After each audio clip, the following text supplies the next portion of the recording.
नमस्कार मंडळी, मी तुम्हा सर्वांची लाडकी सुप्रिया। आज आपण कुकरमध्ये झटकीपट होणारी चिकन बिर्याणीची रेसिपी पाहणार आहोत। इथे तेल छान गरम झाल्यानंतर आपण दोन मोठे उभे चिरलेले कांदे घेतलेले आहेत। कांदे छान परतण्यासाठी इथे आपण मीठ घातलेला आहे, म्हणजे कांदा छान भाजला गेला जातो। त्यानंतर एक मोठा उभा चिरलेला टोमॅटो सुद्धा घालून घ्यायचा आहे।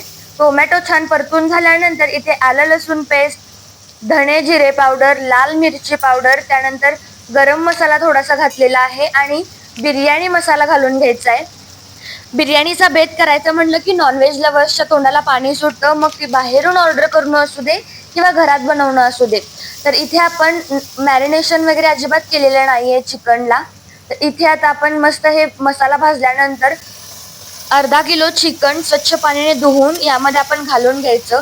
हे या मसाल्यामध्ये छान मिक्स करून घ्यायचं। एक साधारण 2 ते 3 मिनिटं परतल्यानंतर इथे आपण दावतचा जो बासमती राईस मिळतो तो घालून घेतलेला आहे। हा साधारण 10 ते 15 मिनिटं पाण्यामध्ये भिजत ठेवला होता, म्हणजे हा राईस जो असतो हा भात एकदम मोकळा होतो, मस्त होतो। त्यानंतर इथे गरम पाणी एका साईडला करून ठेवलं होतं, तर ते इथे घालून घ्यायचं आहे। तुम्ही या चॅनलवरती नवीन असाल आणि चॅनलला सबस्क्राईब, लाईक आणि शेअर केलं नसेल तर नक्कीच करा। इथे आपण आता चवीनुसार मीठ घालून घेतलेलं आहे आणि तूप घालून घ्यायचं आहे, म्हणजे याला एक छान टेस्ट येते। आता झाकण लावून 4 ते 5 शिट्ट्या करून घ्यायच्या। 4 ते 5 शिट्ट्या झाल्यानंतर इथे आपण पाहू शकता मस्त अशी झटकीपट होणारी चिकन बिर्याणी खाण्यासाठी तयार झालेली आहे। इथे आपण बारीक चिरलेली कोथिंबीर घालून घ्यायची वरून।